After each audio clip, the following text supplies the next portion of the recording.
Allu అర్జున్ను target చేసి హైదరాబాద్ ఇమేజ్ను దెబ్బతీస్తున్నారా?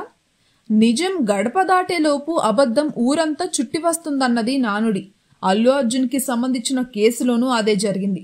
సంధ్య theatre ఘటనపై ఆయన పాత్ర గురించి అర్ధ సత్యాలు అసత్యాలు ఎక్కువగా ప్రచారంగా సాగాయి.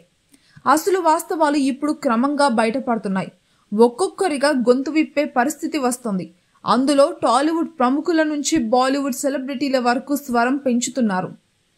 AP deputy CM Pawan Kalyan కూడా స్పందించారు.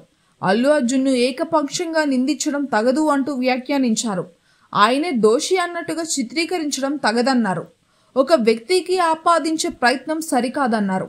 అదే సమయంలో బాలీవుడ్ నిర్మాత బోనీ కపూర్ కూడా అదే రీతిలో వ్యాఖ్యానించారు. సినిమా అంటే హీరోకి సంబంధం అన్నట్టుగా ప్రత్యక్ష ప్రమేయం లేని ఘటనలో అల్లు అర్జున్ వేధిస్తున్నారు అంటూ మాట్లాడారు. తాజాగా ఎన్హెచ్ఆర్సీ కూడా కదిలింది. తెలంగాణ డీజీపీ సిటీ కమిషనర్కు నోటీసులు జారీ చేసింది. పోలీసుల వైఫల్యాన్ని ప్రశ్నించింది.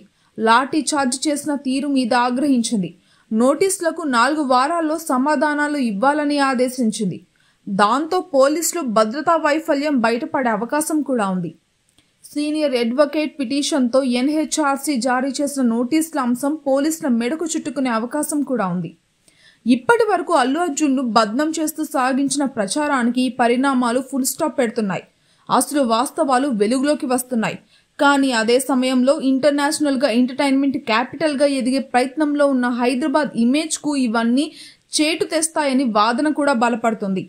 సినిమా ఇండస్ట్రీకి హబ్గా మారబోతున్న నగరంలో సెలబ్రిటీ మీద అతిగా ఫోకస్ చేసి మొత్తం నగరానికి చెడ్డ పేరు తీసుకువచ్చే ప్రయత్నం జరుగుతుంది అన్నట్టుగా భావిస్తున్నారు.